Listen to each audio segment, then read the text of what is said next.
Greetings, YouTube. Welcome back to the channel. I had this whole plan to make this video this weekend, and then I got delayed, and I said, okay, I'll just make it before I leave town.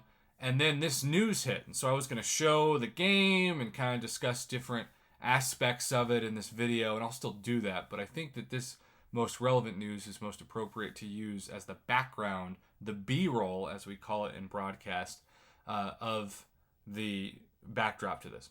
So basically, I hear you. Just because I don't do a video on something doesn't mean I don't hear you.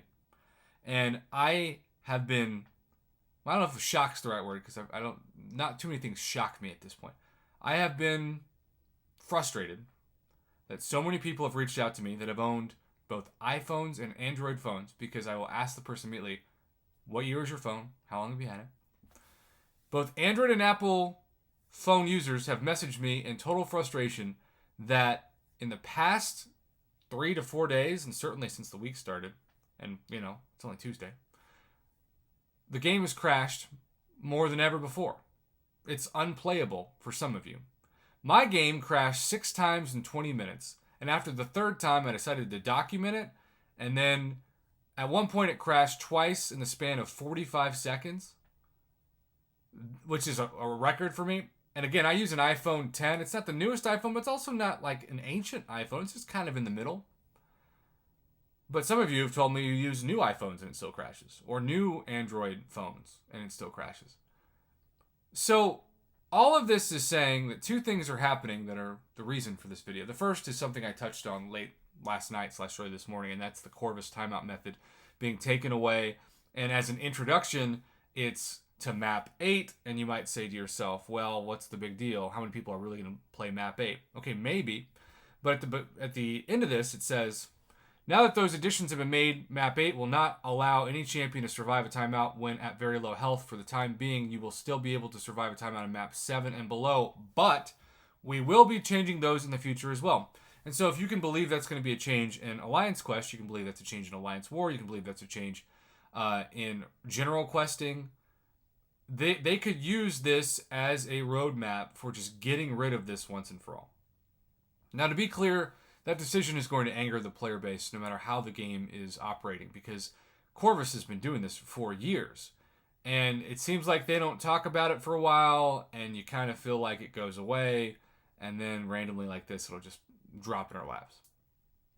And there are going to be people on the other side of this video, in the comment section, etc., who say, good, this is a bug, and people have been exploiting it. Now, a lot of the times, those people don't have Corvus, right? It always seems like the people who are most complaining about a bug are the ones that don't get to take advantage of it. I guess to a certain extent, I understand that perspective. But at the same time, what has Kabam stopped doing? This is point number 2 for this video. They've stopped giving us compensation for non-Alliance Quest and Alliance War activities. They've given us one small, somewhat sporadic amount of revives and potions. No units except for the Solo Supreme compensation from when Arena, or not Arena wins, excuse me, when Level Up was taken away. But besides that, no dice. Crashes have happened and are happening, present tense, more than ever. When the game crashes in Alliance Quest or Alliance War, Kabam doesn't say, our bad, we'll give you some compensation. They say, here's half your health, and if it's in War, we'll register a kill, and if it's Alliance Quest, you're still at half health. And yes, I know they're giving us compensation for now for items in Alliance Quest, but it still is the fact of the matter that I think we would all trade the compensation for just a game that works, and who knows when that's going to be. But Kabam has said that they aren't going to be confident that it's going to have a chance to be fully fixed until at least the November patch, which isn't tomorrow. And so it's just a no-brainer for them to continue to give us the compensation that they didn't give us last week. In fact, they should be giving us 2 weeks worth of non-Alliance Quest, non-Alliance War revives and potions for gameplay issues. They took away compensation, and in addition to that, they canceled the timeout method that has been in the game and used throughout everything from Alliance Quest, Alliance War, general questing, incursions, you name it. They've just chosen this time to do it. It's tone deaf timing. I've gone more into that, and I'm not going to delve on that too much in this video. You can see my longer video that I posted hours ago. But my point is, all of this is leading to a frustrated player base at the very time that you want them to spend $600 max if the plus tax, plus conversion rates for currency, if the same prices and items are historically what we expect them to be at the end of November for Cyber Weekend. They did such a good job of getting at least some of my goodwill back from this incredible gold trade sale. Now look, some of you are still very upset about the lack of uncanny crystal compensation.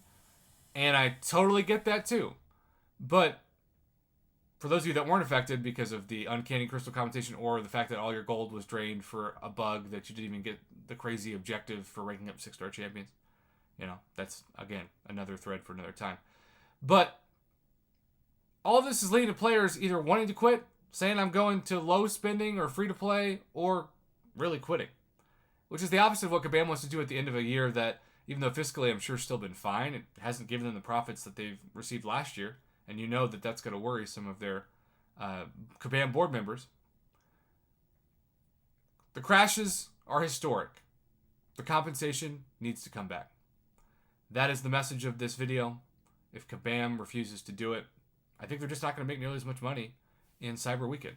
And that would be a shame for their wallet, I guess. But promised I'd make this video. I thought it would be about crashes and compensation, but then it kind of also turned into the Corvus timeout method for the timing of this. I tried to touch on all those things and make sure this was well under 10 minutes. In fact, this is hopefully going to be less than 7 minutes. So let's end it here. Try to avoid those triple ads. I'm on the road by the time this hits my YouTube channel. Thanks for watching. Have a good one. Please let me know your thoughts in the comments below on what the compensation should be.